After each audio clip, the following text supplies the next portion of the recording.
Well, good morning, everybody. It is Taco Tuesday, and I don't know how long this show is going to last because my electricity is blinking. It's blinking.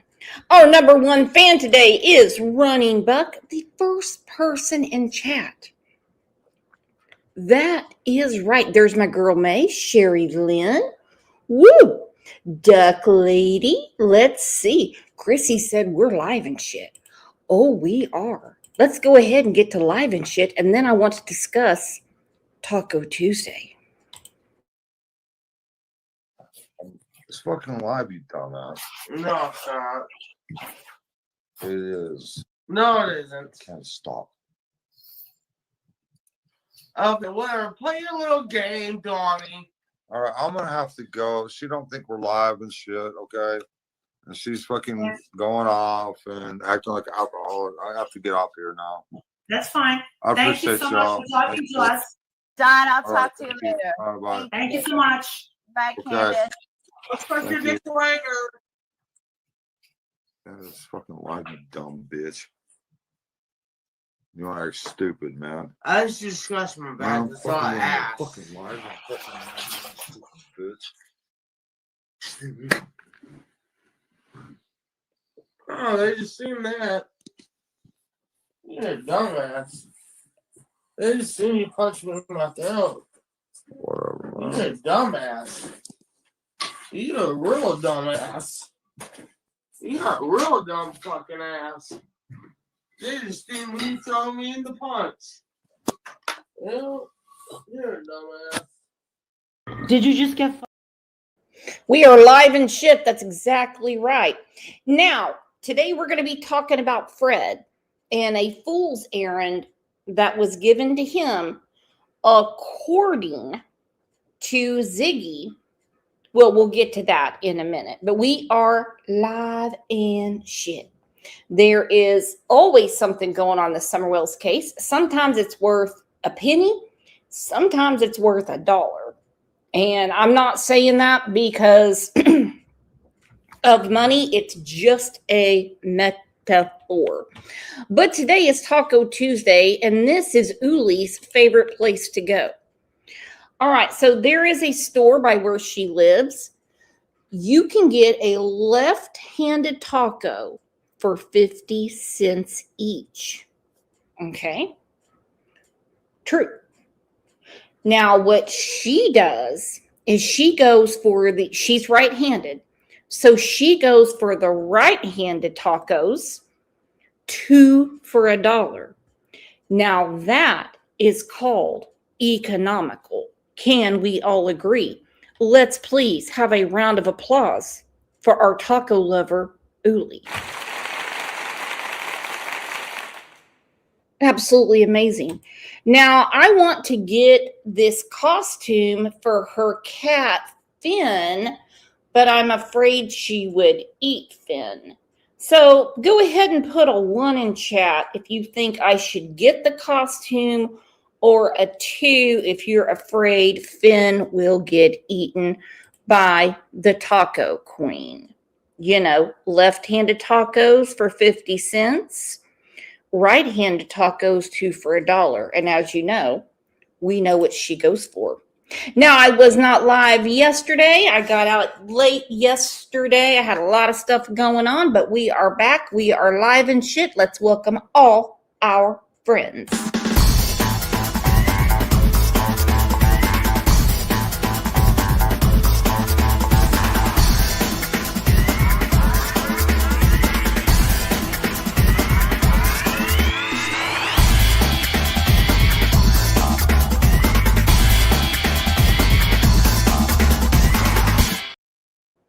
All right, I already had a comment very early in chat from Serenity. No problem. Saying, you know, Ziggy and Fred are very kind to me. This very, very nice person said, listen, that is absolutely fine. I am not doing this show today to rag on Fred at all. It has more to do with something that was brought to our attention, my attention, in another channel Friday night. But I'm just assuming that Michelle After Dark caught it too, because 3 hours ago she did a video. And let's just do a reaction. Very, very rarely do I disagree with Michelle After Dark. Plus, I like seeing her dogs. Burst into song at this point. What do you say, Ziggy? Tammy Wynette, anyone?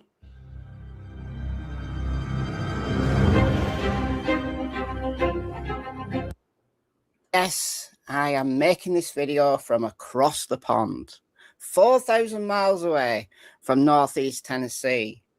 But that doesn't mean to say that I can't precisely document every single twist and turn that has gone on in the Summer Wells case. Well, I can just get on I-40 and make it over there. I don't feel the need to go over in order to be an expert. If I lived there, it would be a different story. Another reason why I absolutely adore Nana for Life, because she is putting a ton of work into keeping Summer's name out there. Ooh, Kimberly. I just watched that. Interesting, huh? I don't think Ziggy will answer her questions. Well, maybe Ziggy will grab the link and come up and she can have a chat. Free country, right? Especially today. Damn primaries going on everywhere. Of the last almost 5 years. In one short month's time, Summer Moon Utah Wells will have been missing for 5 whole years. Summer was 5 years old when she was reported missing on the afternoon of June 15th, 2021. She was last seen outside of her home in the Beach Creek community of Hawkins County in Northeast Tennessee. She has never been seen since. A lot of people have spoken out in this case. Neighbours, friends, enemies of the Wells family. But there's still no answers. YouTuber Ziggy married Fred Hill a couple of years ago now. Fred Hill being a neighbour of the Wells at the time Summer disappeared. He lives with... And part of Candace's timeline is being at Fred's house that day. That's been confirmed by several parties. Does that mean he has anything to do with Summer's disappearance? Nope, I don't have the case file. Does that mean Candace has anything to do with Summer's disappearance? Again, I don't have the case file. I don't have the case file. Boy, I wish I did. I just can't wait until Scott Stewart is officially the sheriff. And start digging into it. Ziggy now in Indiana. But when I woke up this morning, I came upon this. Michelle Adey is a disappointment, calls Fred a liar because Ziggy mistook when boys were removed by 1 week. So I thought, Michelle Adey, could she be talking about me? Michelle After Dark? Or is there someone out there called Michelle Adey? Well, I took a little listen. I think that is who she's talking about, but I'm just making an uneducated guess. And remember, it's okay. Do you want to have a little listen? Okay. Stupid, dude. So fucking dumb. Like, it must have been, she must have had absolutely nothing else to talk about.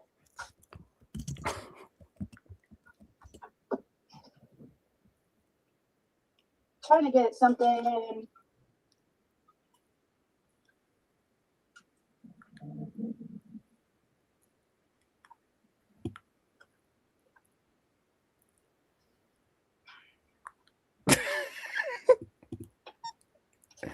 So while Ziggy sorts out her washing, could we have some commentary, please? Tomorrow.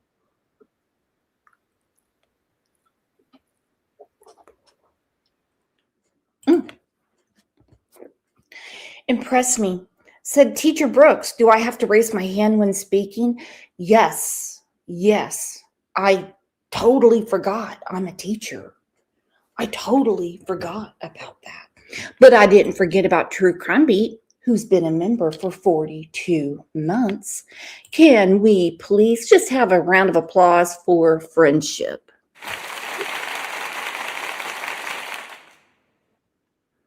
Woo! Teacher Brooks, could you imagine going to parents' night and seeing me? Holy hell. Like, it's crazy to me, guys. It's really, really fucking disappointing. Tell me how that makes Fred a liar, because me, not Fred, I do. Hey, Lisa. Because I say August. You guys, the boys were taking like the last week or almost the last week of July.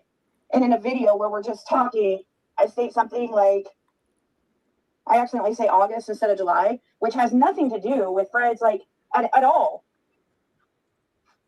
That's quite different than him talking about his own experience, like around the time Summer went missing.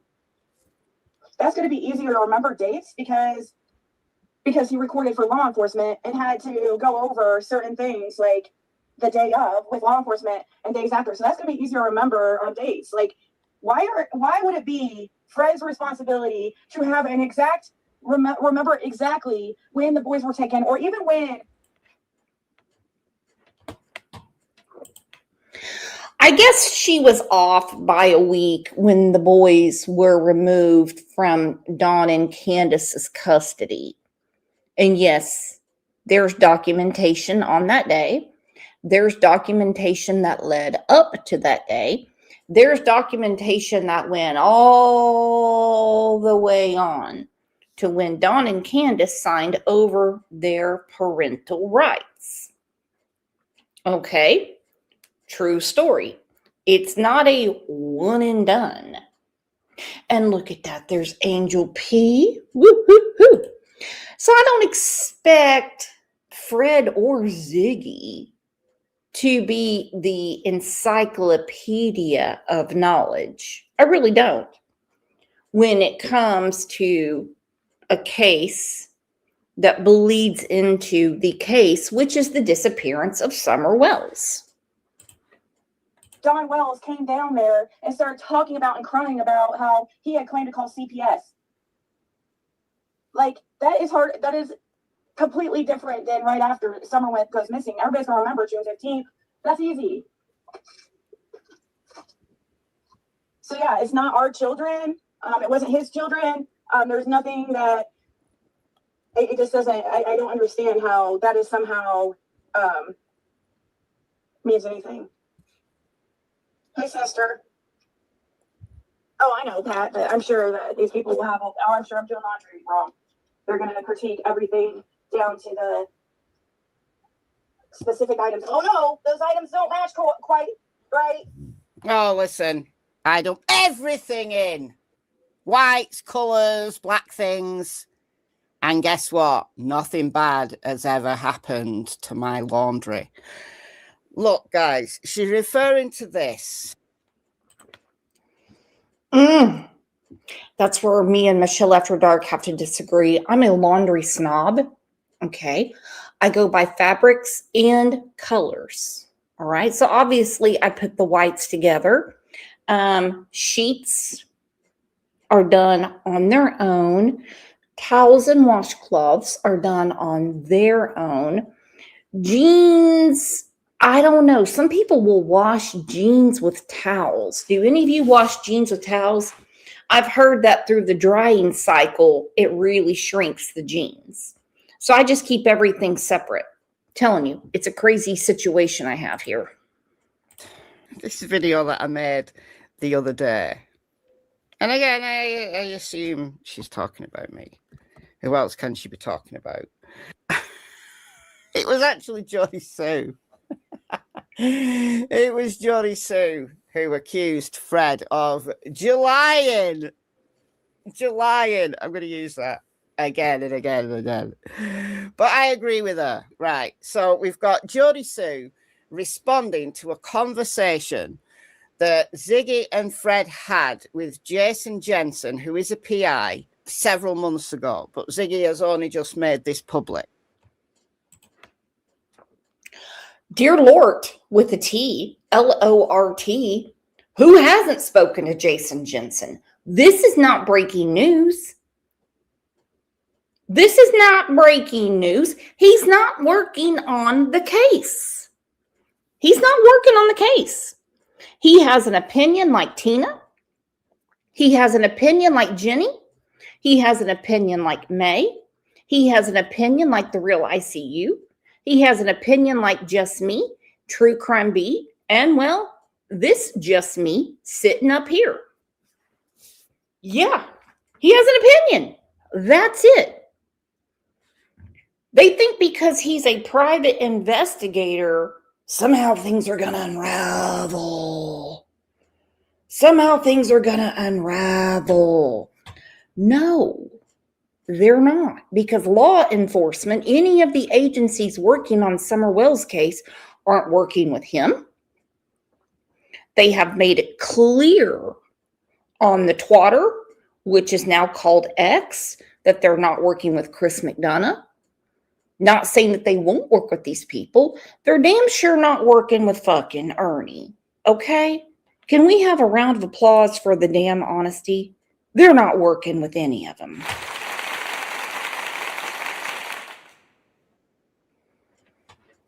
So, big whoopity. So I'm responding to Jody Sue responding to Ziggy and Fred in conversation with Jason Jensen. I hope that makes sense, but if not, well, keep up. But it was Jody Sue. Well, when he came and was wanting me to go to Knoxville and try to negotiate a deal with his dealer. Fred said that Don had gone to him in August of 2021 and wanted Fred to help him negotiate something, like a deal, with his dealer. Okay, then. And then the next mornings when he had called for the supposedly BCS to come get the boys, he tried to say they weren't safe there because of 2021. And you want to tell him about the boys? What this is all about? Because he came down to Fred's in August of 2021, and you want to tell him about the boys situation when that happened? Well, the boys were taken in July of 2021. We're talking about roughly a month later. I mean, it could be 2 weeks and be the month of August. It could be a whole month and still be the month of August. It could be 6 weeks and still be the month of August. So we don't really have what I would call a definitive date on this. So we have a lot of guesstimation going on.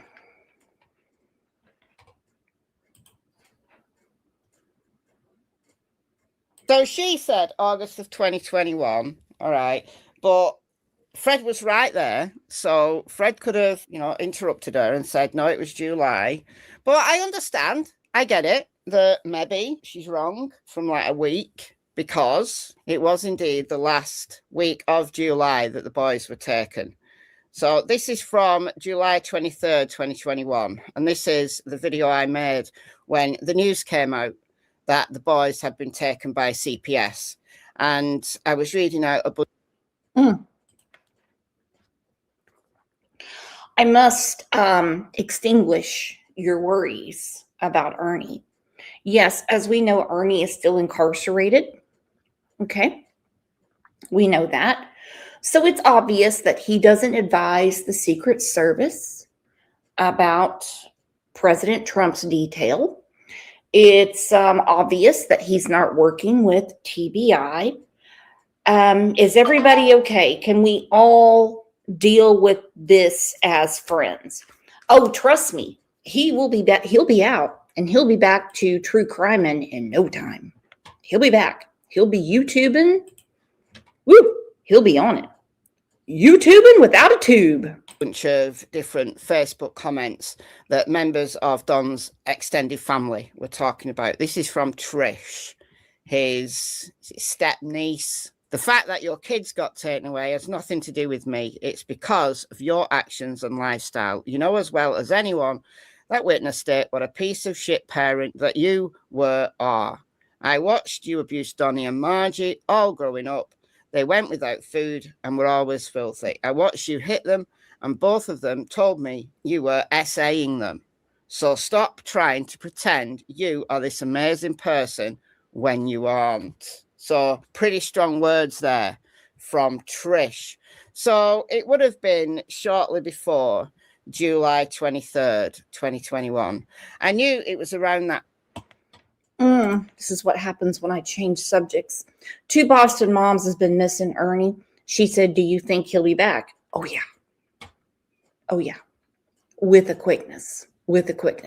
So Michelle is going over a post that Trish made, who is somehow related to Dawn and is saying all kinds of horrible things about Dawn, which I'm going to say she probably feels very passionate about, because with Summer being missing and the reign of hell Dawn put on his stepsisters, Trish, Rhonda, and other people, they probably don't really care too much for Dawn's well-being, physical or mental.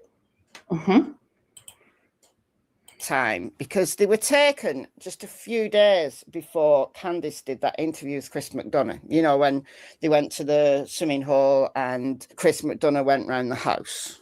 110. Ziggy could have been wrong by a week, well, a little bit more than a week.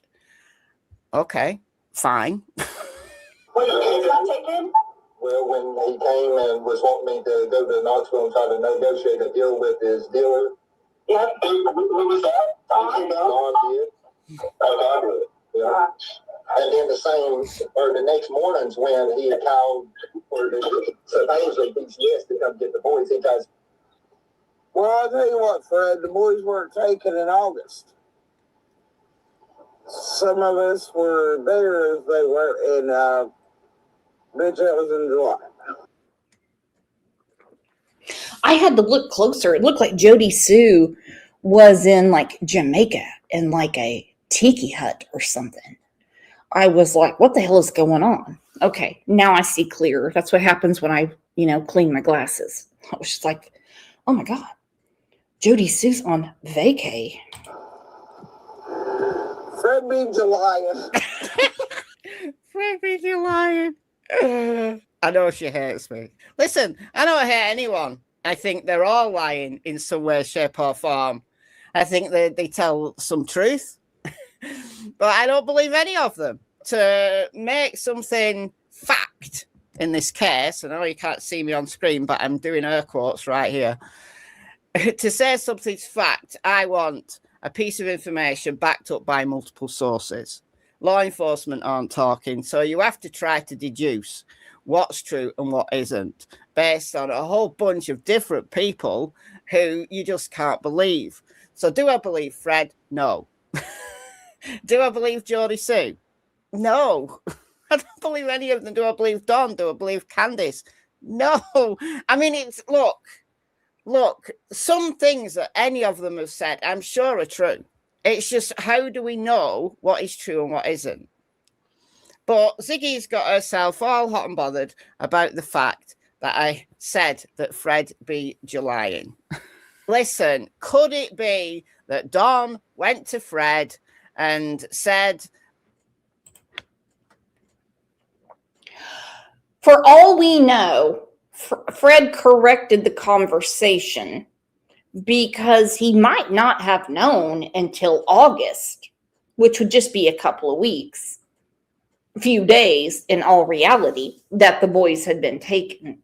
He might have corrected himself when he found out they were actually taken in July. And like what, the next day, old Grandis got the hell out of Dodge. I have never seen so many people that have so much to hide. It is weird. It is scary if you want to know the truth. They all negate, neglect, deny. It's one thing after another. We don't even know. Forget the day and time. They don't even know what effing month they're talking about. And I'm going back to Dawn, because I could see Dawn waiting a while to tell the neighbors that the boys were gone. I could truly see that. And why would anyone question him? I wouldn't. I would be too embarrassed and like mortified to even have the conversation. That he needed Fred to go with him to Knoxville to negotiate some deal with his dealer. And the very day after the boys were taken, Ziggy got the month wrong and Fred didn't correct it. Yeah, sure. But surely Ziggy can't stand by her man for very much longer. Why? Because there are things that are blatant lies. The loyalty that she's showing is incredible. But I don't hate Ziggy. I don't dislike Ziggy. Ziggy has brought some useful things to the table in the Summerwells case. We wouldn't know anything about Fred, would we? Not being for Ziggy. She took one for the team in marrying the guy. So, look, I know I'm being a little bit flippant and a little bit funny here, but the big thing. Dear Lord, with a T, is Michelle After Dark trying out for Saturday Night Live United Kingdom? She's got some real zingers in there. Julyfication. She's cracking some jokes. And I'm liking it. I really am. Thing that Fred lied about is going to the junkyard. This was long before Fred and Ziggy got married. So this would have been from August 15th, 2023. When did they marry? Did they marry in 2024, I want to say? So this was when Laura, Fred's then partner, was talking on.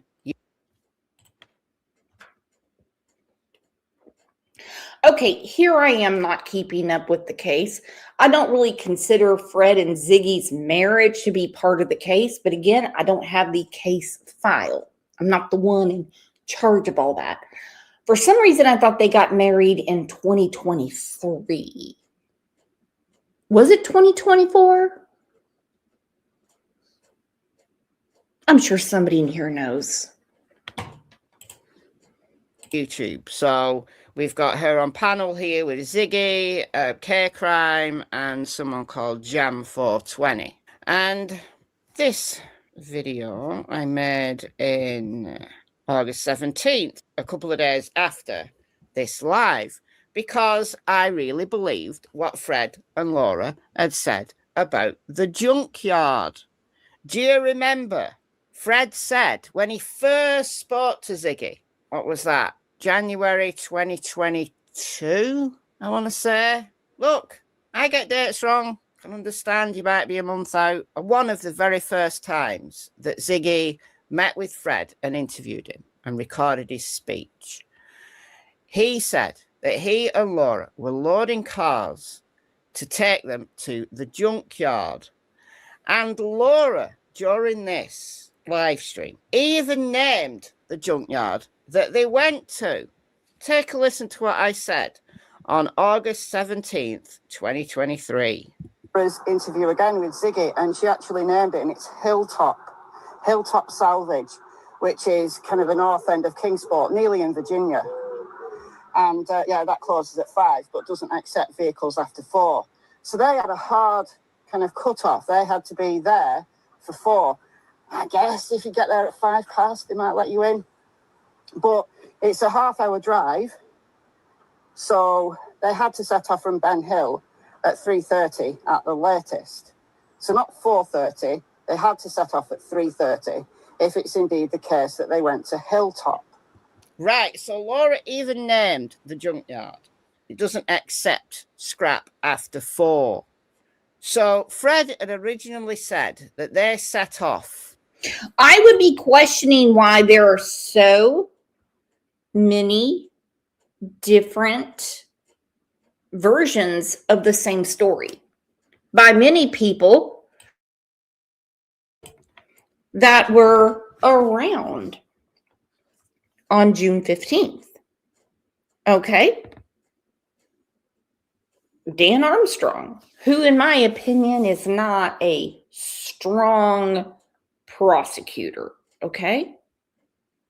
He has said before, the players in this drama make it really hard. We'll start with one. Okay, start with one. We know you have a lot of documentation about what happened to 3 boys in your county. We know you do. We don't have to see it.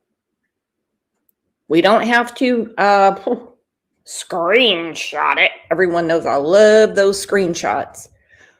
We know just out of common sense.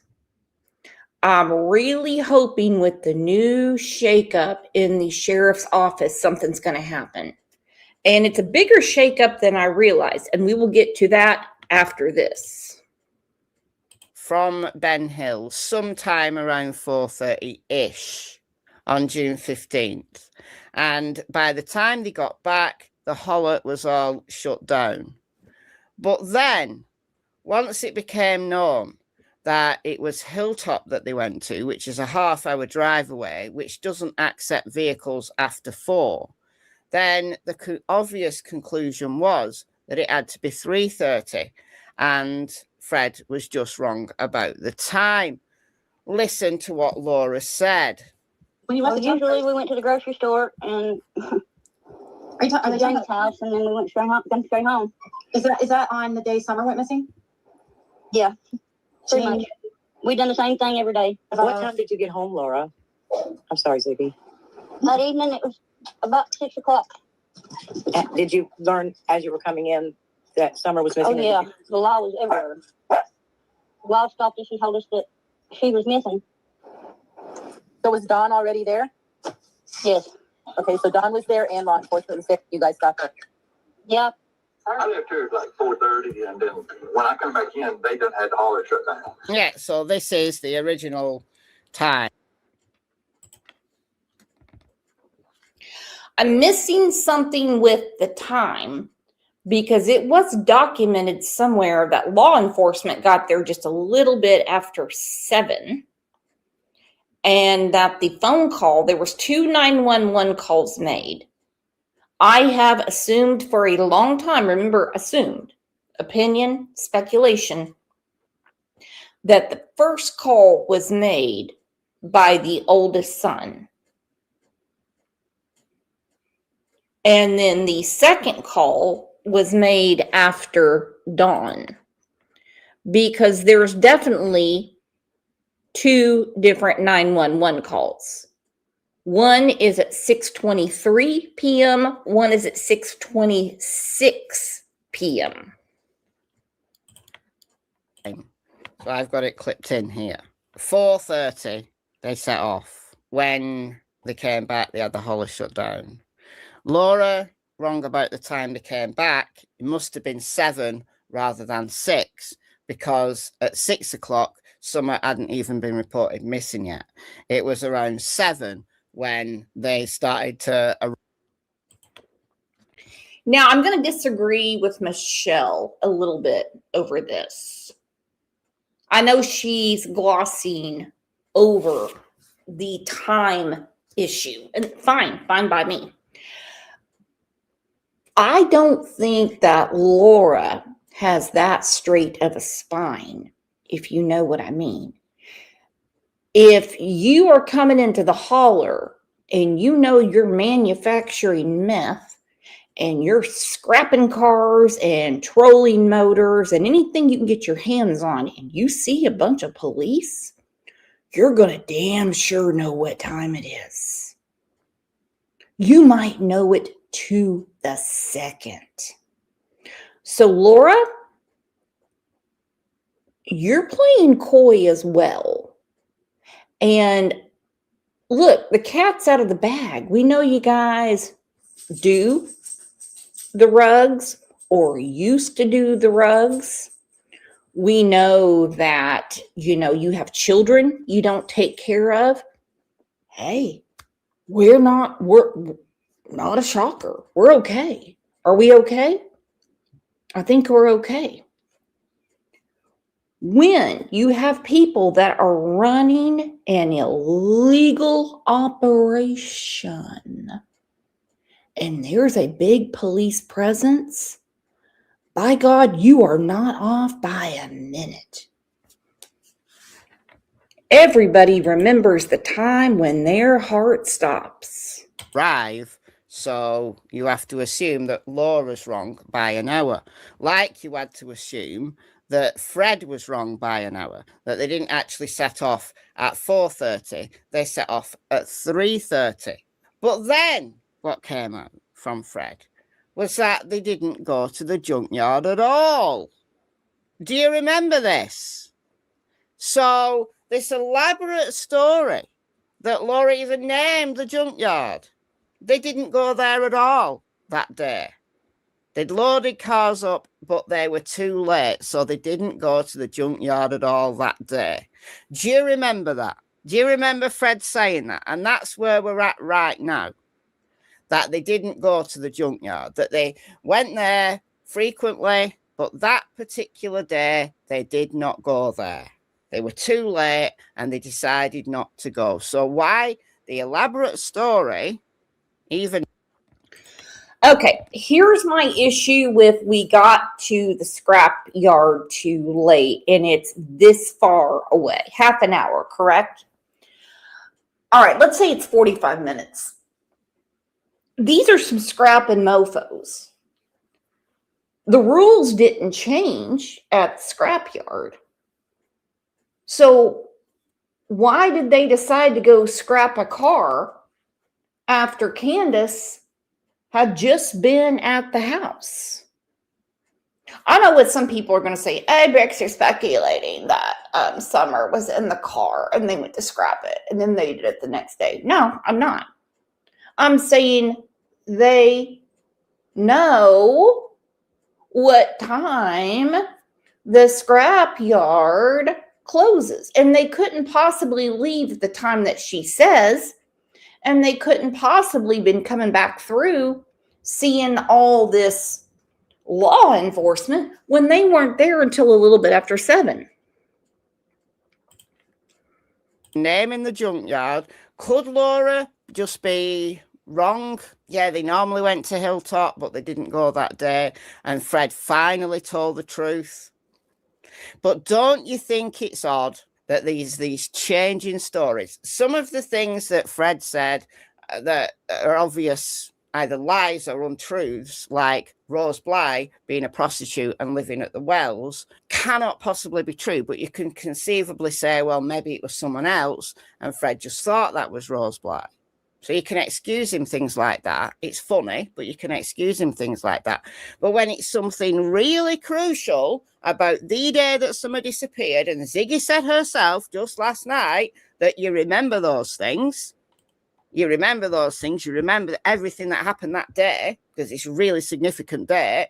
Yeah, well, why then have we had this massive changing story on the very day Summer disappeared? Junkyard set off at 4:30 originally, then it had to be 3:30, and then it was they didn't go to the junkyard at all that day. So tell me, tell us, because you can't tell me that nobody in law enforcement, whether it's Hawkins County, agents from TBI, or agents from the FBI, didn't speak to Fred and Laura. Somebody has to know the truth about their junkyard activity. Somebody has to know the truth about did they go or not.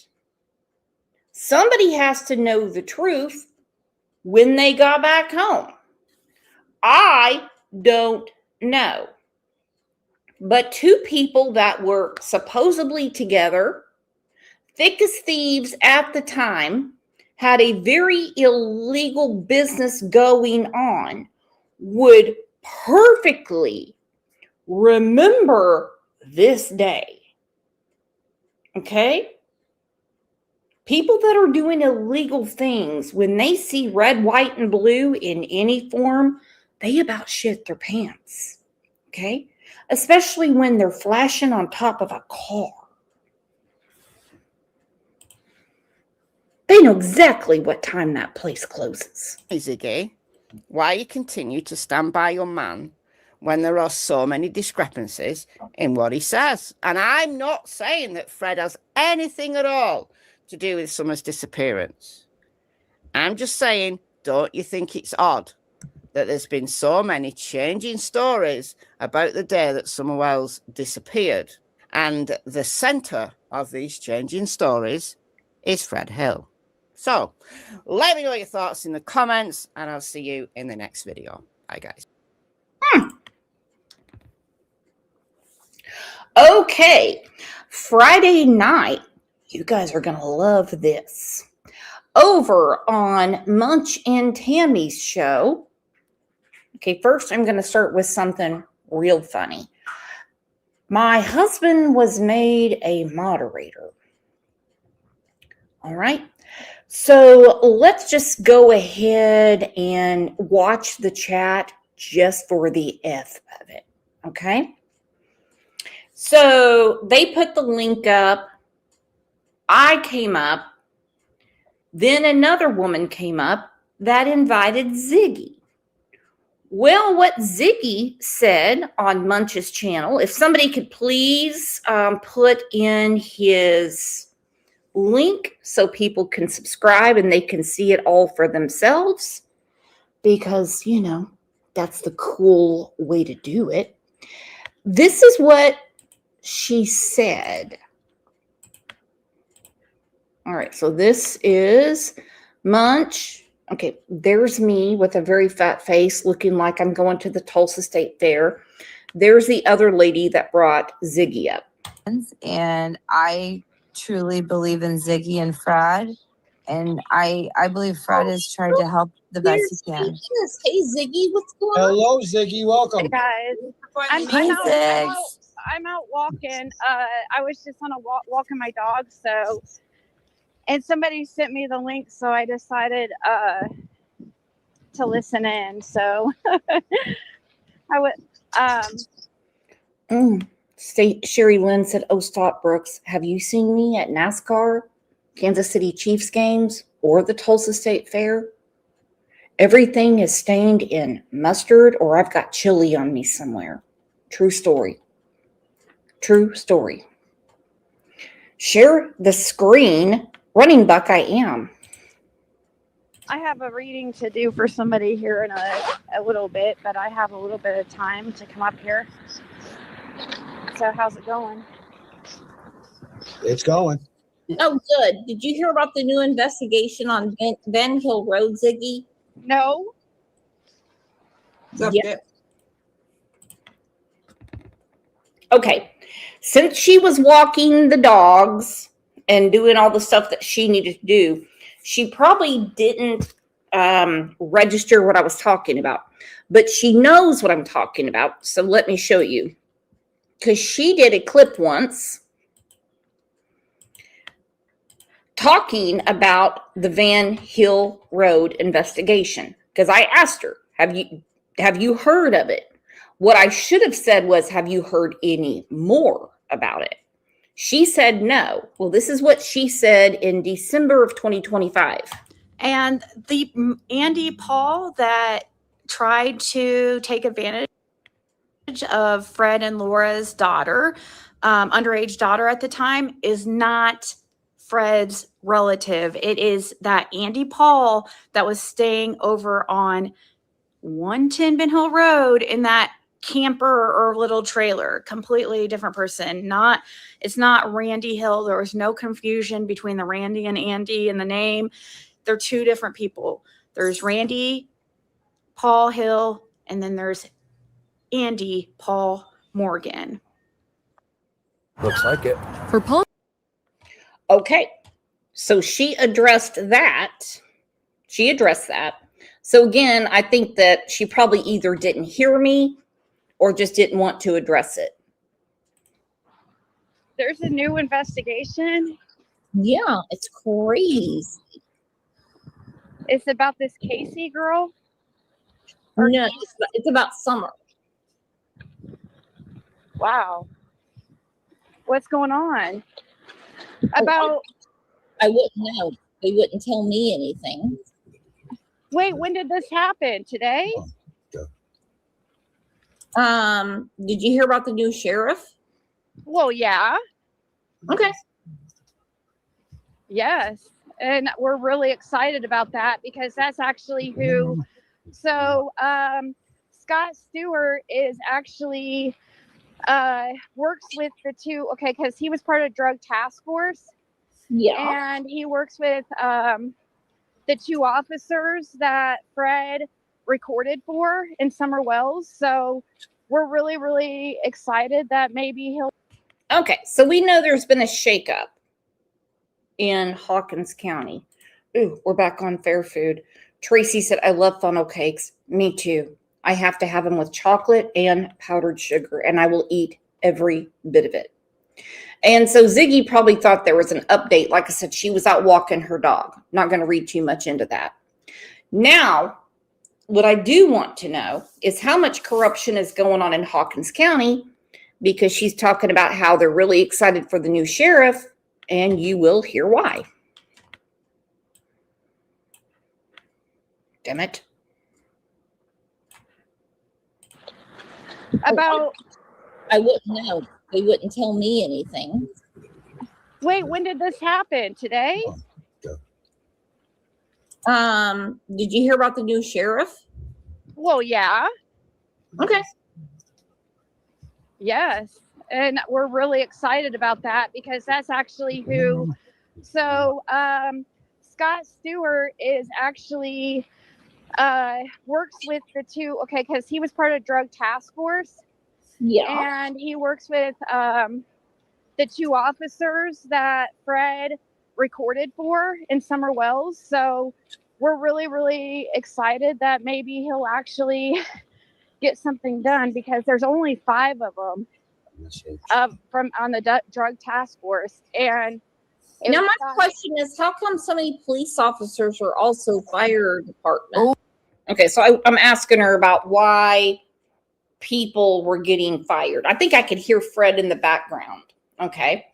I don't really care about who's on the drug task force. Didn't dawn on me, but she mentions it several times that the new sheriff is on the drug task force and there's only 5 of them on the drug task force. They're really excited about it. I think it's a snowball's chance in Haiti for the drug task force to clean up anything like that in Hawkins County. That's just me, okay? They know where these people live. They know where the problems are. We heard from Roddy Miller. Okay, Roddy Miller was like, no, we need cars out all the time in particular areas. And he brought up Ben Hill Road. Now, he was not elected. Scott Stewart was elected. And she keeps bringing up he was on the drug task force. Okay, so this is where I ask my question. Why have so many people been fired or put on administrative leave? That is what I heard. Oh. Because, well, Nate, unfortunately, the two that Fred was recording for wanted Fred to bring alcohol or take alcohol up to the wells. Sorry, it's loud in the background. I'm sorry. And we think that that's why, because, and Fred told him like that would be weird because he didn't party with them. Okay, so Fred is telling the detectives or the officers that he never partied with Dawn and Candace. So that would be weird if he just went and hung with them and brought a bunch of alcohol and started recording. So they're under the belief that is why these people have been let go.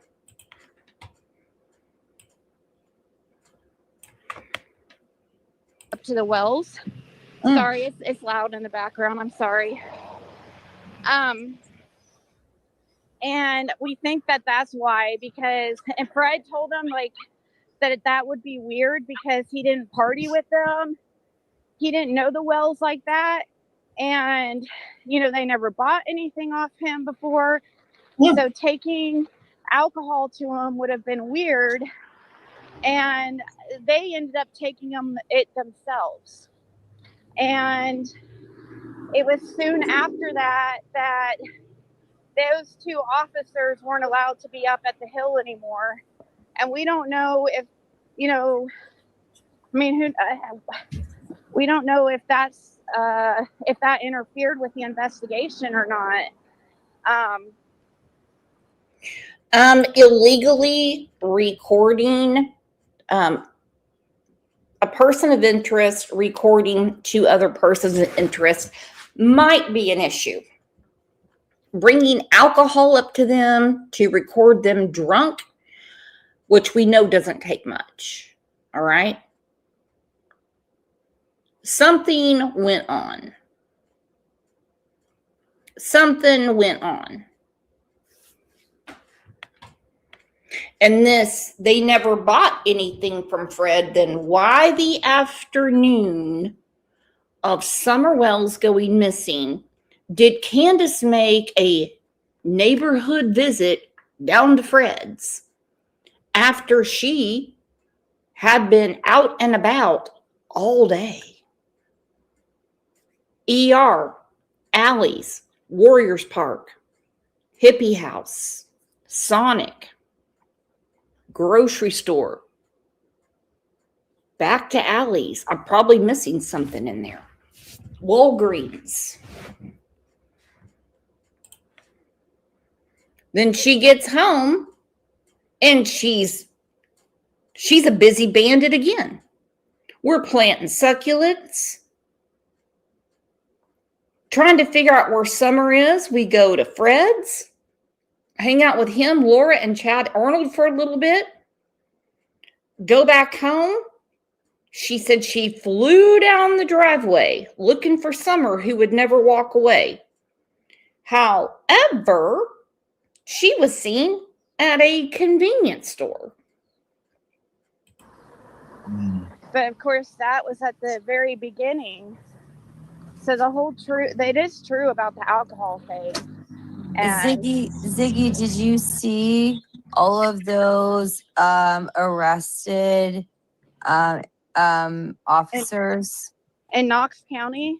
Yeah. Yeah, and that was for, because they're using company credit card or whatever. There was a lot. There was a whole long list that I got last night. Okay. I did see that. Sevier County, I mean, they had an Amex card that they were buying like drugs and hookers on. Exactly. And there's like 10 of them. Which you can do if you are undercover and you're going to arrest somebody for being a dealer. But when you use it for your own personal use, no, you're going to get in trouble. Has everyone hit the like? Come on, you can do it. It won't break your thumb. Yeah, I know former officers and current officers and wow. Yeah, I got I think you probably got all that stuff I got last night, Zix, didn't you? Yeah, I got that. I got it from Juniper. Actually sent it to me, but I already Yeah, know about it. yeah. Junie sent it to me. Jennifer sent it to me too. Huh. Yeah, we love Junie. Hey, Junie's our girl. I know, Junie. I mean, seriously, Junie. I mean, she does like the best readings ever. Well, let me tell you something. Like even that one case when they found, oh God, who was it, Ziggy? They found her 22 feet from where Junie had Okay, Two Boston Moms knows my opinion as well. Two Boston Moms agreeing with me today. You know, just my opinion, but I think none of these people have anything to do with Summer missing. Just, I'm going to go ahead and paraphrase. Well, I haven't left the hill. The people at 110 Ben Hill. Everyone else is irrelevant or they've got something else to hide. Yella, thank you for your super sticker. What am I going to do with you, girlfriend? Thank you so much. estimated she was going to be found. What case was that, Ziggs? Oh gosh, I'm not. With her. Yeah, but you know what I'm talking about. Like Junie is like on it. Like she's actually extremely talented. And I am impressed because I don't know the way she analyzes all of that and the way it's all done. I would love to be able to understand it completely, but I don't. Okay, so you heard the Zigster saying that Fred was sent to the hill to record and give them alcohol. Well, it doesn't take much alcohol for them to act like meth monkeys. So I'm assuming they might have been trying to get him to bring some, rugs up. Maybe some Chinese rugs and take that up there. Either to catch him for dealing or catch them for buying. In my opinion, this is like a Barney Fife thing going on. Okay? They can't be that hard to catch. They've been right there the entire time. The entire time. Now let's go through Fred's timeline of the day Summer went missing.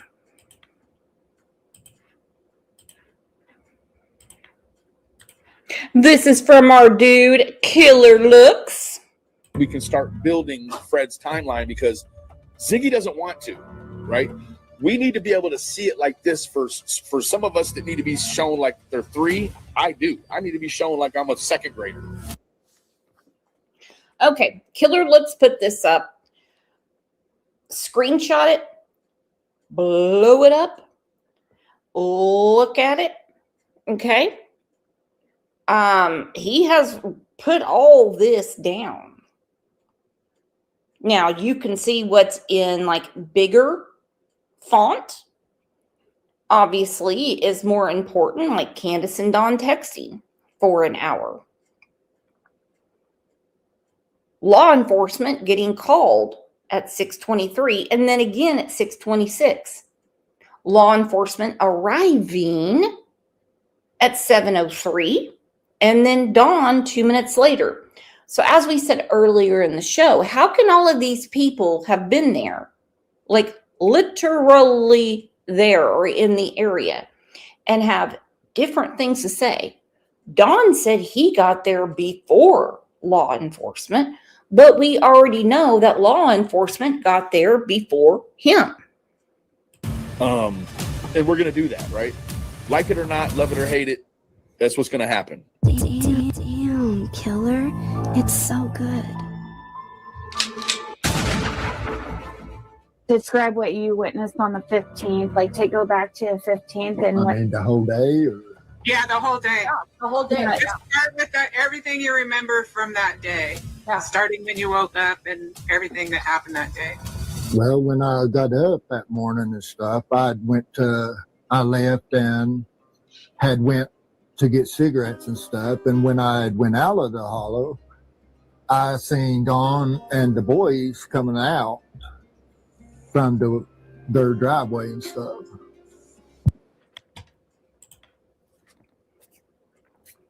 Okay, what?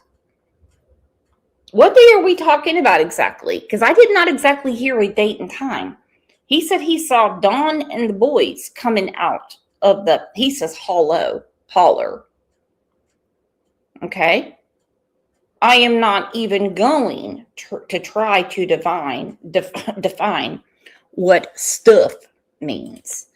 But, oh my God, here I go. The whole day. Yeah, the whole day. Just start with everything you remember from that day. Yeah. Starting when you woke up and everything that happened that day. Well, when I got up that morning and stuff, I left and had went to get cigarettes and stuff. And when I went out of the hollow, I seen Dawn and the boys coming out from their driveway and stuff. It was around 8 something that morning. When you come to the stop sign at Ben Hill, if you look down the road, which the first place you see is Simpson Loop, straight across from the shed of Dawn and Candace's on Beach Creek.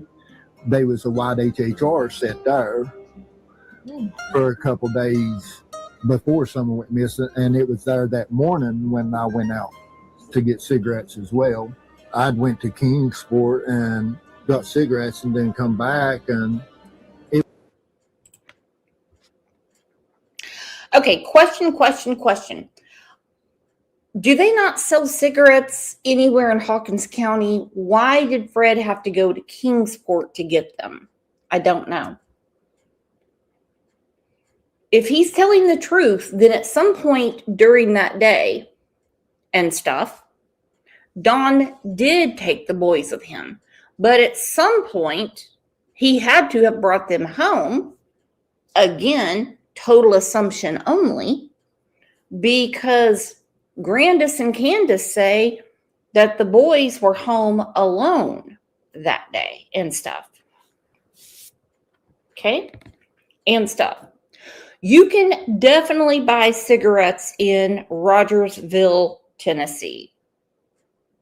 Okay? So now we have two persons of interest that went to Kingsport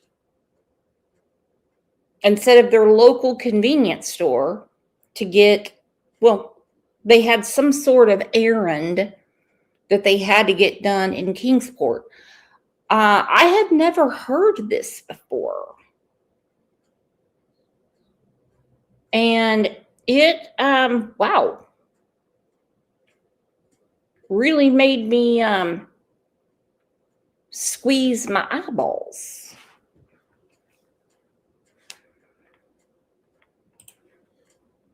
it was still there when I come back in.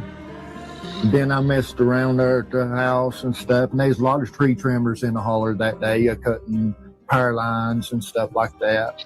There's a blue truck that came in, but he had went in and turned at Ed Redmond's and come back out just a little bit, and it was parked in between my driveway and Ed Redmond's driveway, which I had never seen that truck before.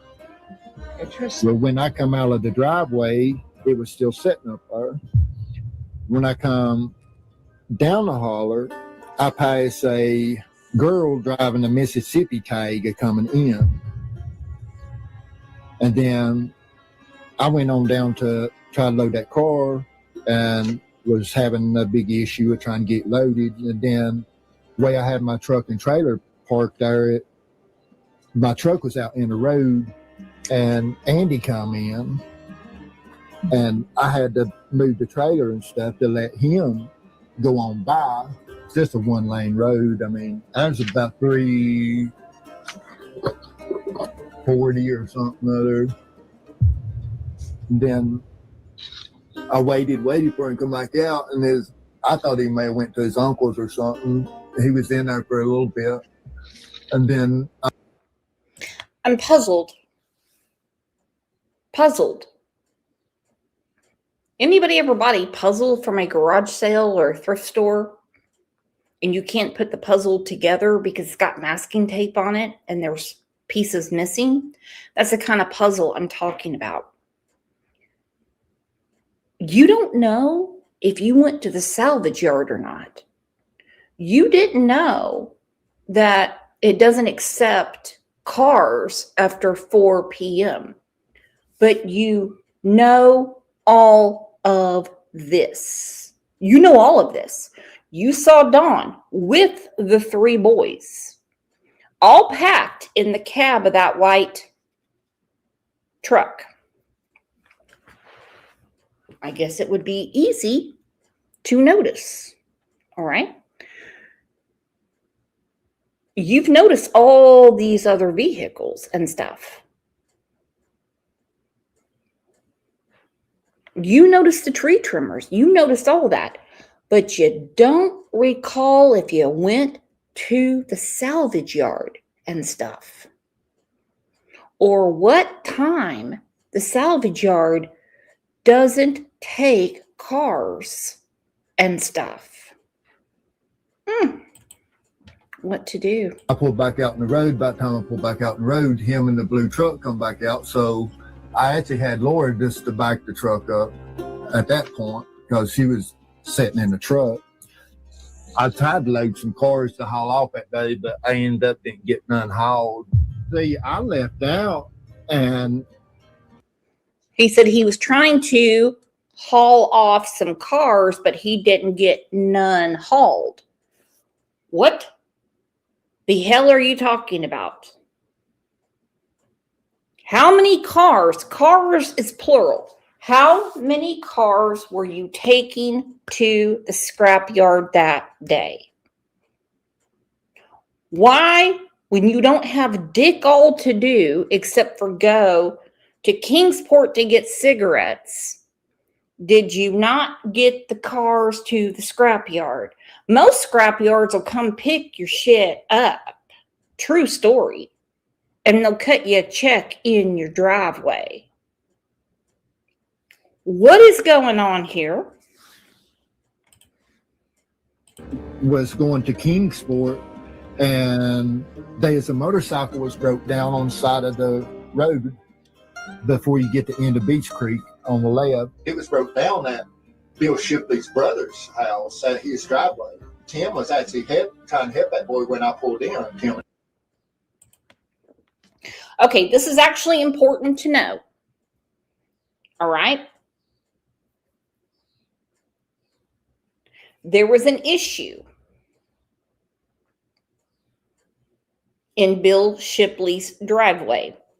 I think we can remember a few months ago when Dawn got into a big mad-on with Bill Shipley, okay? Really mad at him. You ask why? I ask why.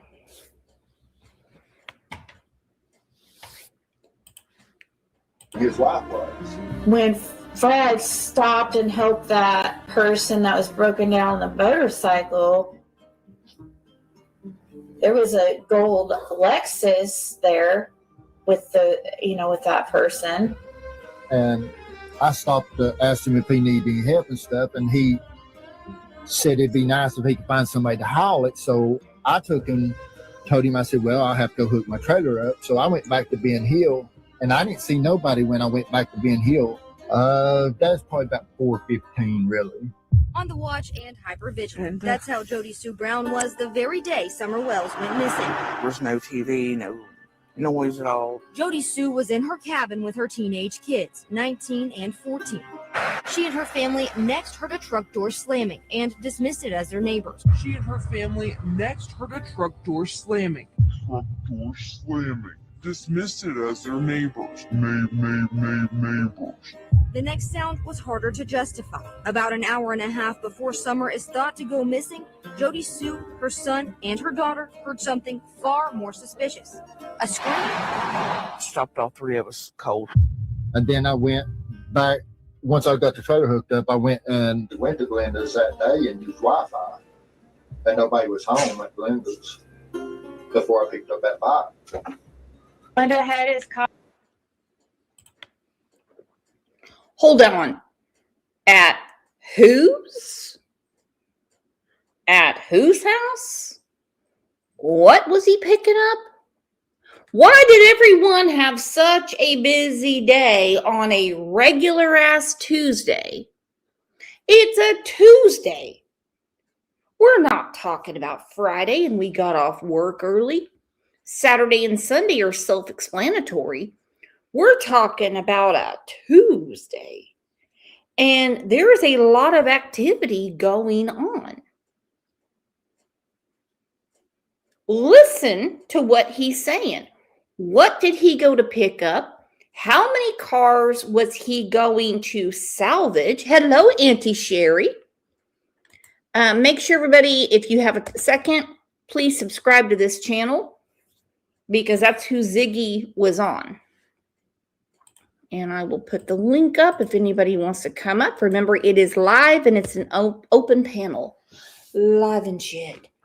Ilyanka said, especially those who do the least possible. For real, what'd your Monday look like? What did your previous Tuesday look like?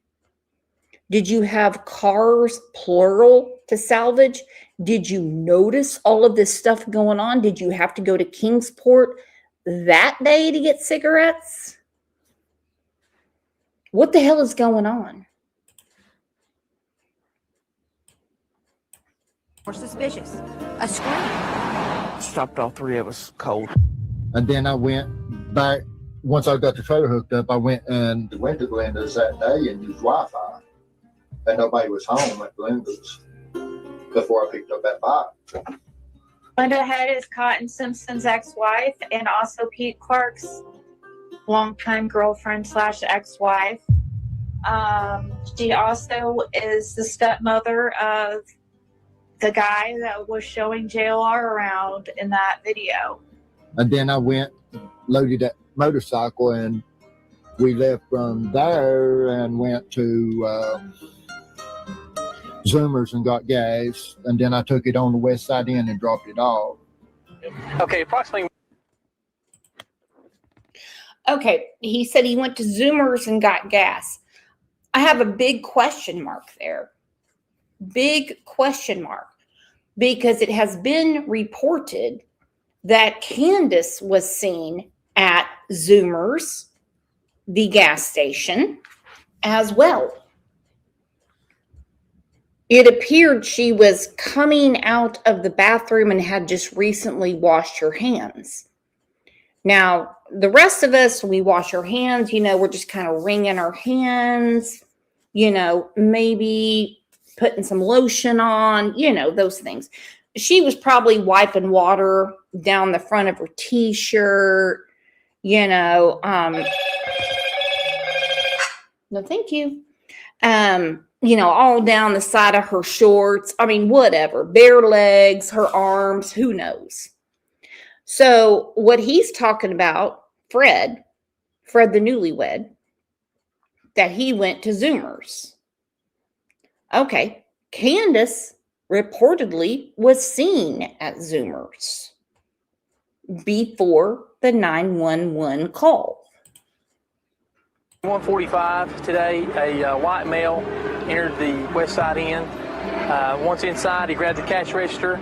The owner was inside, attempted to stop him, received some injuries to his forearm and his hand. The gentleman then fled out of the motel office with the cash register. The owner gave pursuit. However, the gentleman got away. He described as a white male, approximately 6 foot, 170 pounds maybe, slender build, wearing a Tennessee Titan football jersey, number 90, blue jeans, white tennis shoes, and some type of ball cap. From what we can tell on the video, he just come in, immediately goes around the counter, grabs the cash register. That's when the owner gets up from the back desk, confronts him, tries to stop him. They get in a brief struggle. The gentleman runs out with the cash register.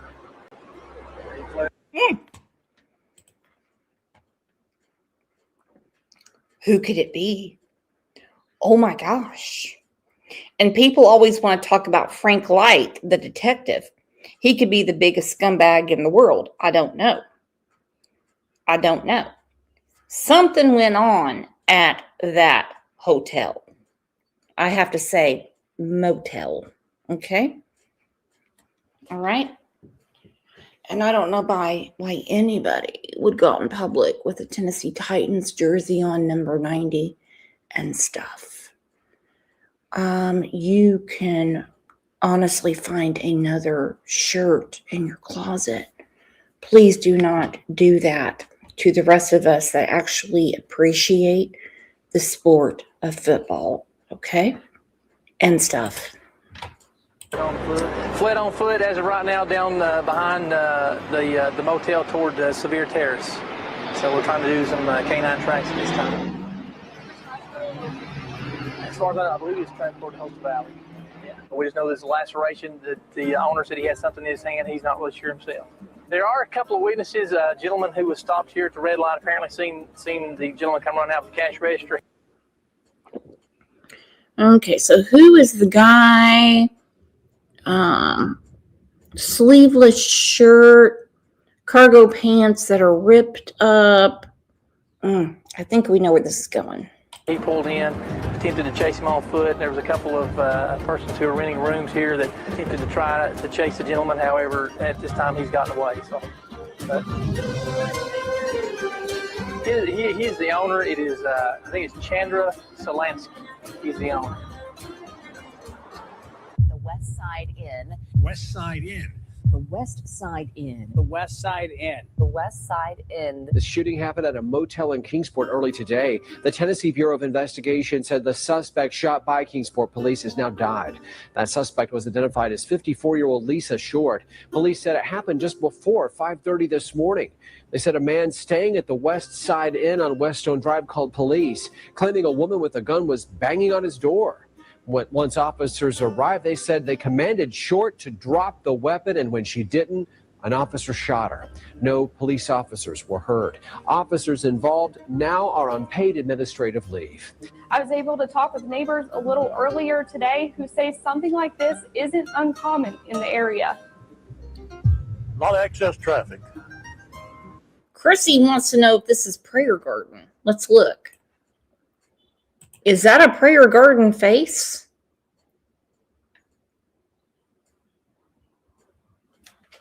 I don't know. Could you imagine that face at the No-Tell Motel? Oh, we have another question from the chat. Come on in. Caller number 5. Brooke, serious question. I've got serious answers. Have you always been a KC fan? Since I was 8 years old. Okay, growing up in Oklahoma, we have Channel 2, Channel 6, Channel 8 growing up. Okay, my parents were not going to pay for cable. We also had PBS, and eventually that was Channel 11, and eventually we had Channel 23, which is Fox.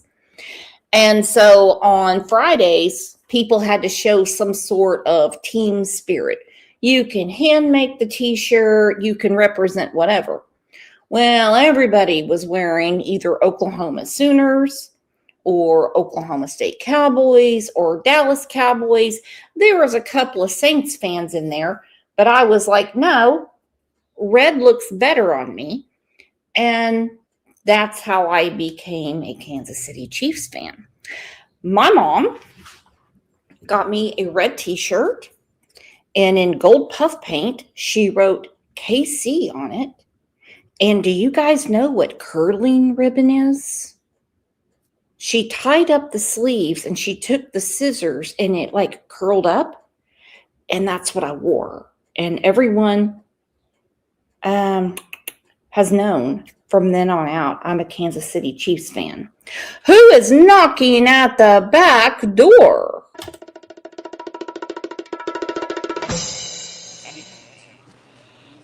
Knock, knock. Well, what are you doing, Aunt Sherry? I heard you got booted off of Prayer Garden's channel. Oh, I just got the steel-toed boot. It's okay. I've gotten it before. The bruise goes away in a little while. Ooh, I don't like. Oh, okay. All right. Well, hopefully everything's better now and you guys all kissed and made up. Well, we had a misunderstanding. Hmm. I was asking about somebody's welfare, like their well-being, Mhm. and that got all twisted in. To I was talking about this person receiving welfare, and I was like, I heard about it and I thought, either way, it's concern. That's kind well, that of, talk about a miscommunication. I mean, no, I couldn't I see. said I'm worried about West Virginia's welfare, and they would often thought I was worried about her drawing welfare or Especially since she says she has a month to live. I wouldn't spend my last month on planet Earth talking to Prayer Garden, but that's just me. I try to be cordial, but sometimes it doesn't work. That's okay. I'm just saying, if I had a month to live, I would be spending it with my kids, my husband, my friends, and that's my granddaughter, my minister. It would not be spent with someone I don't know. Okay? Well, hopefully I'm not in my last month. No, not you. No, not you. So someone took it the wrong way. Okay, so this lady, Lisa Short, she passed away. So obviously it's not Prayer Garden. She was shot by cops July 1st of 2021. Claiming a woman with a gun was banging on his door. Once officers arrived, they said they commanded Short to drop the weapon, and when she didn't, an officer shot her. No police officers were hurt. Officers involved now are on paid administrative leave. I was able to talk with neighbors a little earlier today who say something like this isn't uncommon in the area. A lot of excess traffic. I mean, we all know what it is, and the law does the best they can, but I don't see much way to stop it. John Green has lived in the neighborhood behind West Side Inn for over a decade. Green likes to sit on the porch and says it's quiet, except when there's something going on next door, like the officer-involved shooting Thursday morning. I didn't see it till probably 8:30. I seen the cars and stuff sitting over there. Green says over the years he's put up a fence to keep out intruders. His neighbor Charles Maxwell says he's put in security cameras. Bunch of drugs, homeless people, they're wandering our streets up and down day and night. They come in the yard and stole stuff, tried to break into our vehicles. Maxwell says just the night before he heard what he thought was gunfire from his home, which isn't uncommon.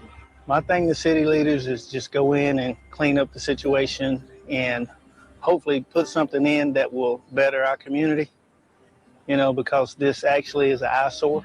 Maxwell says there used to be a bar near the motel. Since it's closed, it's helped the problem a little bit, but the motel is still standing. Me, myself, my opinion, it needs to be torn down. We know it's a problem. My name is Travis Eaton. This song is called West Side. I wrote it. It's mine. And it's about West Side Inn here in Kingsport. Motel here in Kingsport, Tennessee. Is this where the I don't even know. ne'er-do-wells go? I do not know. I like the A-frame architecture. So did I, but Yeah. is this a place for ne'er-do-wells? Well, we would have to ask the locals in chat. This is crazy. Tennessee Twister might know. Jenny said that bar was a bad place. Okay. This guy wrote a song about the motel, the no-tell motel. Whoa. See. Get it, boy. Oh, I want it.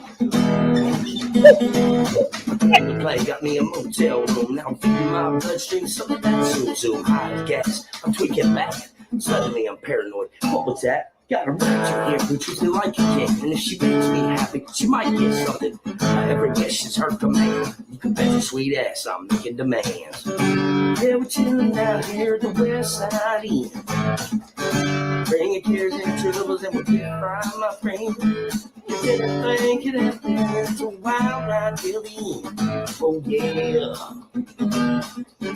Down here at the West Side Inn. Yeah, the West Side Inn. Verse 2. Sammy runs the place real damn tight. Better show with the money or you're out for your time. Everyone knows, stay in the room and don't be too loud when police roll through. Out here at the motherfucking West Side Inn. Yeah, the West Side Inn. Here you go, Jen. Let me see, we got Travis, Bill, Jesse, Jen, Jason, and Kashima, that's just half a dozen. And there's Day-Day, his mama, always with the drama. Sammy is H, and I see money hungry mama. Security is fat, we'll fuck around and find out. And the Bulldog got the shit on line, no doubt. Then there's Jen, the brat, trapping with that bat. Fuck around with her and Bulldog, he ain't having that. Rooster's got like 88 kids, yeah, he everybody daddy, yeah, he everybody Jen. What's the name for the time? All right, I need to see this chat livening up. You've got live music going on. My only request is old boy, Axel Weston, takes off that shirt. I want to see some dancing in the chat, or I will play it again. I will play it again. I will make you listen to it again. Okay? Sherry muted herself because she's horny. Make sure they don't rhyme, but I got better things to do, like some meth-related crime. And then when I left from dropping it off, I went back to Zoomers, and that was roughly around 5:30. Chad wasn't at my driveway at 4:30 or Candace. It was roughly 5:30. They was on camera. Candace and Chad was at my driveway. So Chad pulling in, and then not hardly 5 minutes later, Candace pulled in and parked at the bottom, kind of pulled in kind of an angle and parked at the bottom and got out, waited. When she got out, you couldn't see the passenger side. You could see the bed of the truck and part of the driver's side. Oh my gosh, Lola, are you still in here? I hope you're not replacing batteries after that serenade. Terry said Google says that used to be a Howard Johnson's. That's what it looks. That's what it looks like. Look at you go, girl. I knew that A-frame architecture. We're old. I mean, I'm old. Well, you're not that old. I just saw you dancing to Axel Weston. That's called disabled dancing, you know, in the bed. Okay. So Chad pulling in, and then not hardly 5 minutes later, Candace pulled in and parked at the bottom, kind of pulled in kind of an angle and parked at the bottom and got out, waited. When she got out, you couldn't see the passenger side. You could see the bed of the truck and part of the driver's side. She walked up the driveway, and then it showed her get back in, and then she backed up. And I seen Andy back at Zoomers getting gas at 5:30. And then I went So he saw Andy. I'm going to assume he's talking about his cousin, Andy Bernard, who they protest all the time. Andy was on the road. Andy was on the road. Andy was on the road. I'm like, okay. Andy was on the road he lives on. My goodness. But now he saw him at Zoomers at 5:30. What? So when was he on the road, and when did he go get gas to get back on the road? Seems to me that Fred was on the road all friggin' day, but he forgot one detail. He was home long enough to meet Candace around 3 p.m. And this is so convoluted. You know it. And he got so caught up in his time with Chad Arnold, Laura, and Candace that he missed the mark by getting to Hilltop in Kingsport, which he had dick all to do that day. Okay. It had been easier to buy cigarettes in Kingsport had you taken the cars, plural, to the salvage.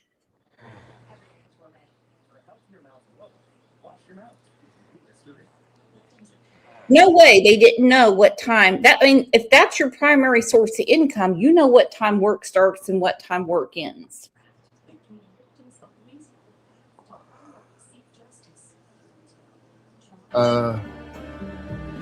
Friend's house, because I was in the drug scene and stuff at the time, and had picked up some. I'm just being honest. Picked up some dope and stuff there, and then when I left there, I stopped on Lone Star Road at a place that a lot of people hangs out at, actually to sell some stuff there.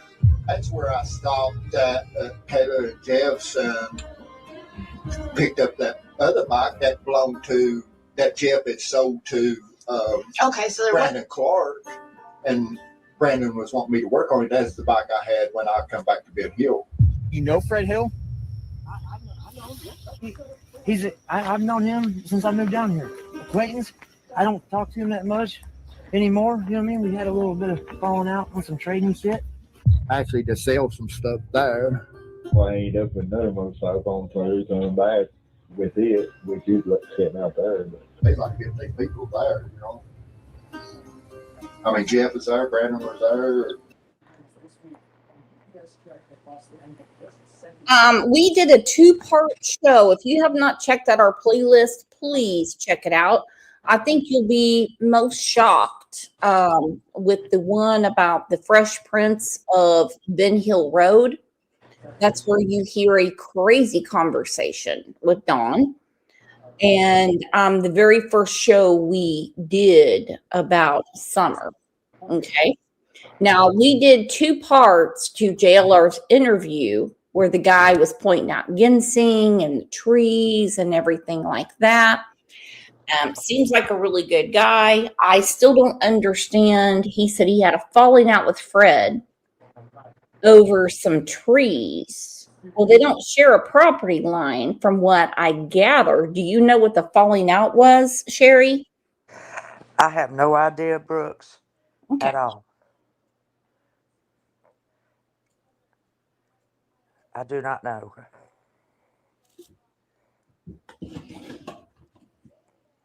I just know I've been watching this forever and ever and ever.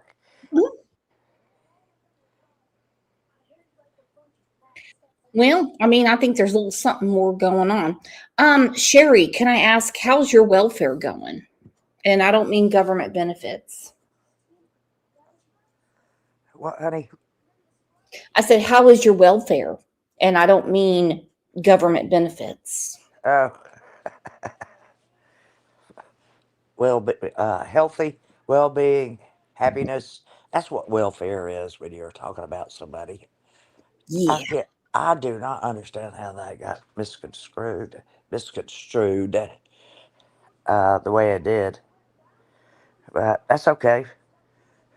I'll still keep irritating her every now and then. There you go. Marvin was there, Caleb, her mom, her sister.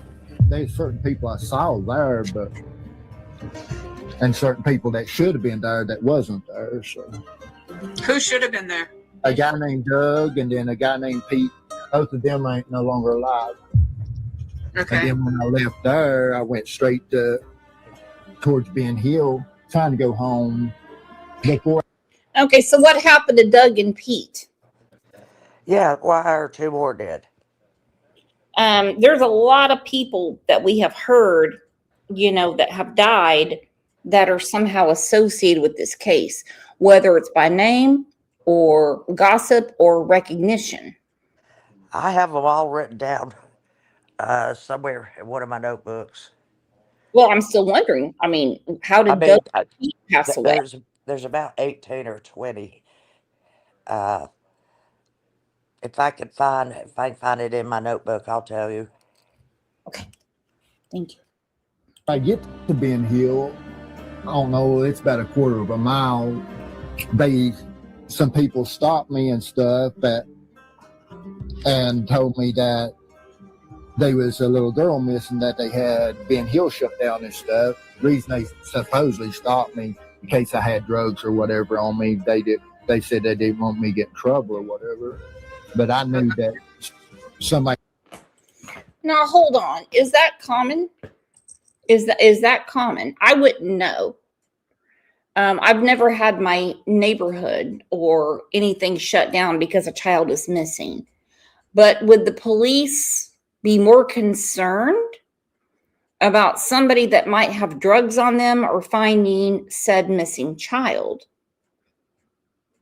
He said they didn't want me in trouble or whatever, but I knew that a little girl was missing. Normally they say missing child. I did not realize that there were so many Eagle Scouts that work in Hawkins County that when they're looking actively for a missing little girl, that they would give Fred a heads up and say, well, if you got drugs on you or something, we don't want you to get in trouble.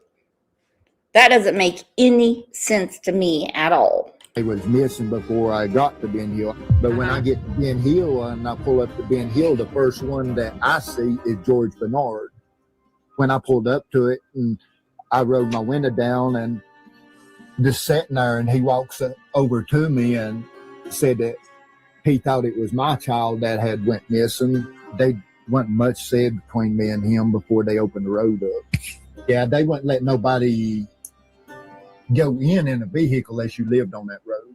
They let me in pretty quick. I was actually just going to leave the truck and my trailer sitting along the side of the road right there before you get to Don and them's driveway. There's kind of a little field down through there, and I'd actually pulled over right there and was just going to leave my truck sitting there, keep from bothering them, just walk on in. And they're like, no, we done got people moving the vehicle so you can get in. They already had the dogs and all that there at that time. They done had 2 dogs there searching when I pulled on to Ben Hill. I just went home. Don come to my house almost immediately that evening after I got home and stuff. And I don't know why they even allowed him to leave his premises. You would thought they had kept him there. But he'd come to my house talking around and stuff. It was still light out when that happened. When Dawn come up there. After Dawn had left, the law enforcement came immediately and we was talking and stuff. And then they was...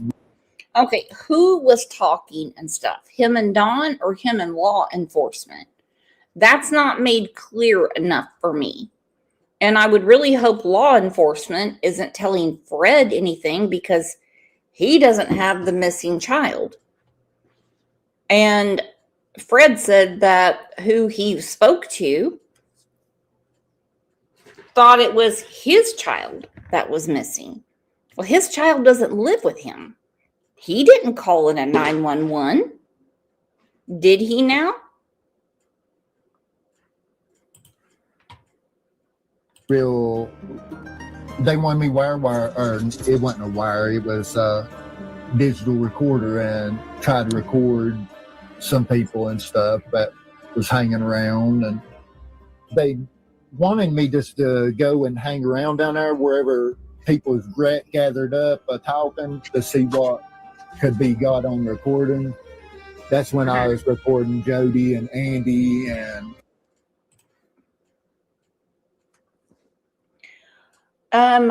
what? So this is all going down from what he's saying on June 15th. Thank you, OJ. Thank you for knocking my things over. And they wanted him to wear a digital wire. So he just started, he said, where people are gathering and stuff. And he says that he was recording Jody, Sue, and Andy. Now, I will say in the Gannon Stout case, knowing that Gannon, I mean, at that time, forensics were all over it. And they had a very, very good idea that Letitia Stout had done the unthinkable unthinkable to Gannon. It still took 2, maybe 3 weeks to get Oust out wired. Obviously, it's a different state. It's Colorado. And everybody, do you have your umbrellas? Because Jananka made it rain.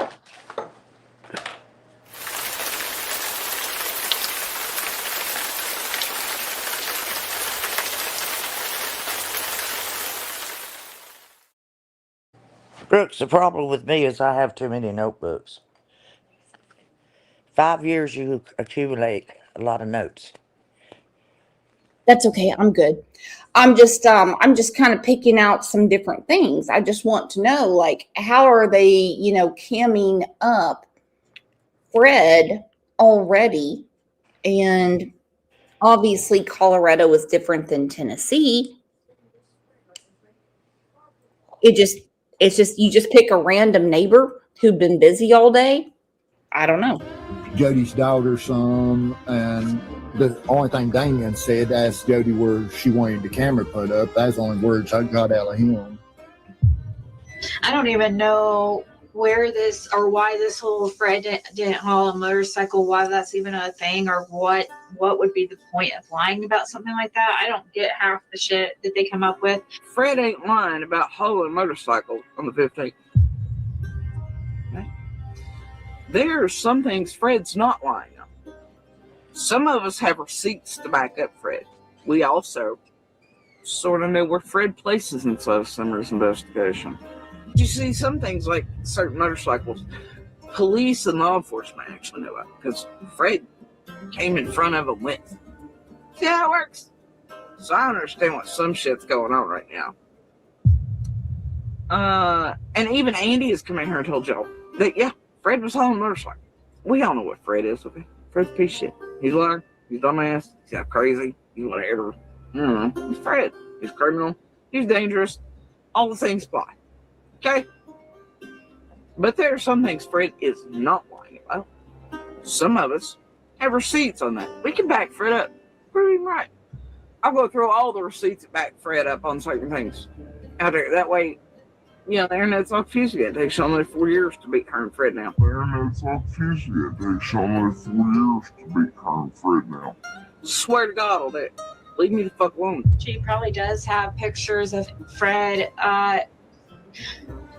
towing a motorcycle, because that would definitely be on certain trail cams, because when he pulled in that evening, when the cops were there, he had a trailer and motorcycle on his trailer at that point.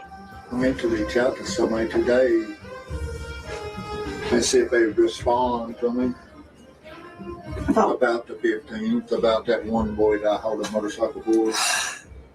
Yeah. See if they still had cameras at the bottom of their driveway and stuff.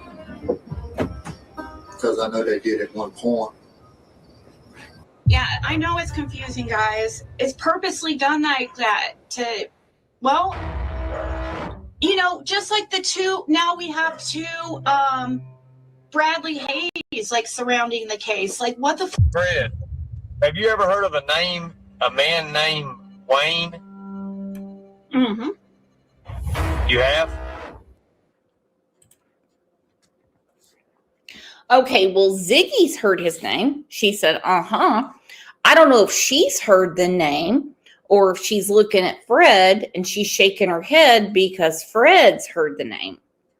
All right? And don't worry, Ernie will be out of jail and he'll be back to true criming soon. Yeah. It's been turned into TBI. There's two big Waynes? Two different Waynes. Oh, is there? I'm thinking that. We turned that one into TBI, that's dangerous. But then Wayne more often. I was told that Randy, when the tree service people told me that Randy, I don't think they meant Randy Hill. I know, but there was a Randy that they told me about, because I know I saw somebody saying that.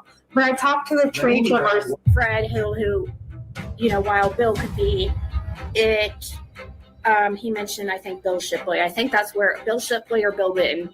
I think they both go by Wild Bill. Randy Paul video, like, it's Randy Paul, it's not Andy Paul. So I know it sounds like Andy Paul and stuff, but we're not confusing him as far as Andy Paul, like the one that lived on Don's property. Those are two different people. That's two different people. We realize there's a Cody Scott Compton and a Cody Lee Compton. There's two. What do investigators call it when a lead points to a name with multiple real individuals, effectively splitting or obscuring the identity of the person referenced? This pattern is formally recognized in investigative and intelligence analysis as nominal ambiguity exploitation. It occurs when a lead is based on a name that is not uniquely identifiable, meaning the same name corresponds to multiple real individuals. This creates built-in confusion, delays verification, and weakens accountability because investigators must first resolve identity before they can evaluate behavior. When this happens repeatedly, analysts view it as more than coincidence. Consistent use of names that resolve into duplicates is often classified as homonym-based misdirection. The information given is technically accurate but operationally ineffective. The speaker appears cooperative while preventing the investigation from converging on a single subject. In deception analysis, this falls under truth-adjacent obfuscation. There are a couple of more notebooks. Nothing stated is false, but key identifying details are withheld in a structured way. The system accepts the information, yet cannot act on it decisively. A related concept is identity shadowing, where a real, traceable person absorbs investigative attention while the intended subject remains obscured. What does that have to do with any of it? What are you talking? There's a What are you talking about? Cody Compton lives right there around the 35. What are you talking about? There's a Cody Compton. Well, why not give Ernie intimate details about Paul Hill? Yeah, at this time, old Earn the Burn was out and about. He wasn't behind plexiglass or behind bars. He wasn't in a cage. Okay? So why not just let him take care of it? Never shit where you eat. Please don't. You giving Ernie intimate details about just a shady white dude that claims he's a vice lord. Why not give him anything to do with what's actually happening? You sent him off on a goose chase, right? And with that, it was very strange because with the Cody Compton stuff, we realized there's a Cody Scott Compton and a Cody Lee Compton. There's two. So yeah, like,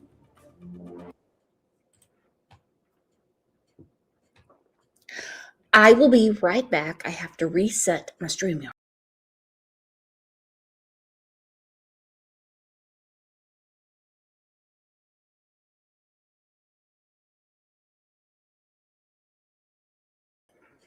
I'm back. Now, the title of the show is Fred's Fool's Errand. Okay? Like you've heard me before say Satan's secretary, things like that. Why would you attempt to record the wells and give them alcohol and get officers fired that should be working on Summer's case? He said he wasn't comfortable with it.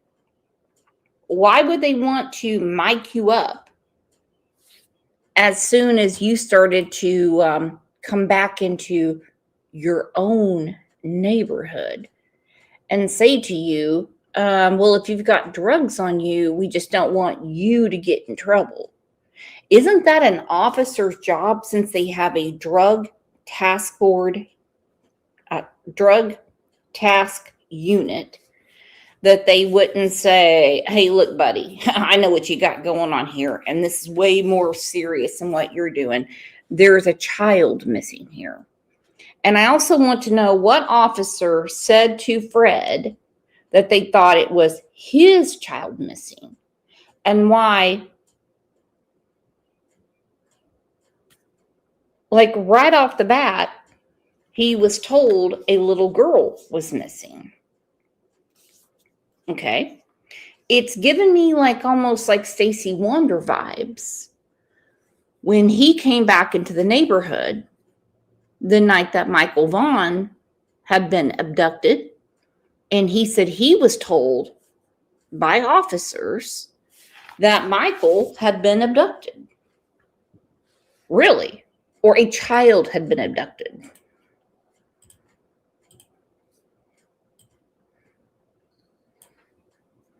What are you talking about? There's a Cody Compton. Well, why not give Ernie intimate details about Paul Hill? You giving Ernie intimate details about just a shady white dude that claims he's a vice lord. Why not give him anything to do with what's actually happening? You sent him off on a goose chase, right? And with that, it was very strange because with the Cody Compton stuff, we realized there's a Cody Scott Compton and a Cody Lee Compton. There's two. So yeah, like, you see what I'm saying? But you didn't want to give him nothing about Paul Hill. Why is that? Right? Because that's the topic right now. What Ziggy wanted Ernie to do and what Fred wanted Ernie to do is run off and talk about shady characters that live there, right? Granted, okay, cool, whatever. But that's taking a back seat to the Paul Hill stuff. Let's comb through this Paul Hill stuff.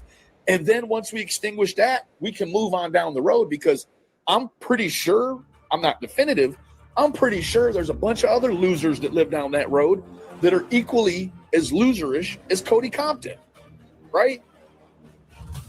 I mean, you said that Paul Hill and Fred Hill, they don't get along because Fred allegedly stole some weed from him, which is you snitching on Paul.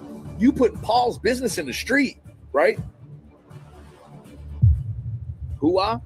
Now, what I'm going to do, and I need the community's help. This is Jody Sue's and Andy's communications, and it's a timeline of movements, right? And we can only do the movements by what was on the, what was on the screenshots of the text. This is going to be the left-hand side. Thank you so much for the super sticker, Kiki. Brooks, Zig and Fred the newlyweds said they had to turn the recording in. Okay. That would be, I don't exactly what, that sounds like the Linda Tripp days when she was recording Monica Lewinsky. What is there to turn in if you're wired up? If he was wired, then they would already have it, right? Or did he use phone and not for LE? That is the question that I'm asking. If they said he had to turn it in, am I supposed to believe that he was walking around with a cassette tape and a little tape recorder from Radio Shack? No. If you are wired up by law enforcement, they got a van somewhere, and they can hear it themselves. I mean, what is going on here? Did anyone watch the Gannon Stout case with us? The trial? And how the FBI was listening to everything that Al was talking to Letitia about. Everything. I mean, everything. And they played it in the trial. And there's others where they mic someone up and they're like, we're going to be listening. We're going to make sure nothing happens to you. But we are supposed to believe the minute Fred gets done with all his whatever he had going on that day, they say to him, oh, be careful. Don't have any drugs on you. We don't want you in trouble. Well, what if he had something to do with Summer's disappearance? What's more important? Fred with some scratch or Summer being missing? That's insane. I don't believe that for a minute, even for Hawkins County. The right-hand side is going to be everything Fred says has happened, right? And this is going to be a very comprehensive job. And we can start building Fred's timeline because Ziggy doesn't want to, right? We need to be able to see it like this for some of us that need to be shown like they're 3. I do. I need to be shown like I'm a second grader. And we're going to do that, right? Like it or not, love it or hate it, that's what's going to happen, okay? If not for those pesky meddling kids. That's what I do. Catfish, Billy, baby, hello, how are you? You're our 9, rappers like a power line, fell into a swimming pool. I think I got the whole crew. The job is that you seek me. I don't know what is going on, but I can smell it. Okay? I can smell what they're stepping in. I can smell it. And it stinks to high heaven. There's way too much stuff going on that makes absolutely zero sense. Don't even get me started on Candace and Grandis and their crazy day. Or Dawn being seen by Fred with Dawn and the 3 boys. But then Candace says to Hunter, the boys are at work with Dawn. And then Dawn calls and says, there's some weird guy walking around the property that's been touching kids. This conglomerate is, if I'm scratching my head, I can't imagine what law enforcement's doing. Some people say the dogs are the key. Were the dogs given something to not alert? I don't know. I don't know. Some people say the boys are the key. Well, not if they were left home alone all day. They're not. No. We obviously know Summer is the key, but she's not here to say anything. Now, is she? Because we don't know where she's at. It was a huge deal on June 15th to get her out of the house at whatever expense, whatever inconvenience, and to have someone there as a witness. We have Dudley that was fired on the 14th. CPS showed up on the 14th. Dawn told Clyda Trent, who happened to be in Tennessee, that he was going to need her help. And she said they are coming back on the 16th. Annie Sherry said, Brooks, I'm feeling unloved. There's no link. Oh, no, it's in here somewhere, honey. I'm just wrapping up the show. I've kept everyone for almost 2 hours. It's just, oh gosh, it's just the pre-planning drives me nuts, because that is the outward appearance that I think most of us get.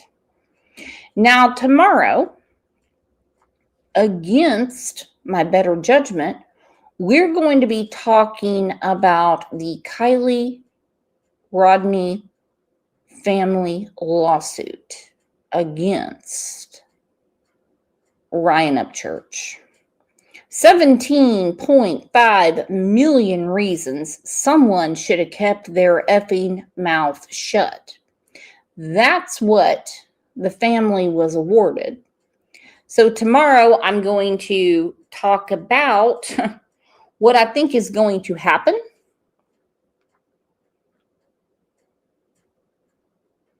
what I think should happen with this, and I'm going to talk about how it came to this point. We have a playlist on Kylie Rodney. If you want to check it out, check it out. But please be here tomorrow at 9 a.m. Central. And if you're in the bushes and not subscribed, doesn't cost you a dime. Just hit subscribe. If you want to become a member, well, I owe you guys a members live, and I think Friday would be the perfect day to do it because we have a lot of stuff to go over. We have a second channel called Next Topic with CLL. Go ahead and subscribe to that too. The more, the merrier. So, you all are absolutely amazing. Please try to stay out of this crazy weather we're having today. My goodness. And I want to say thank you so much to Pat K for being a member for 53 months. True Crime Beat, 42 months of friendship. Sister Karen, 28 months. Angel P, look at you go, girl, 52 months.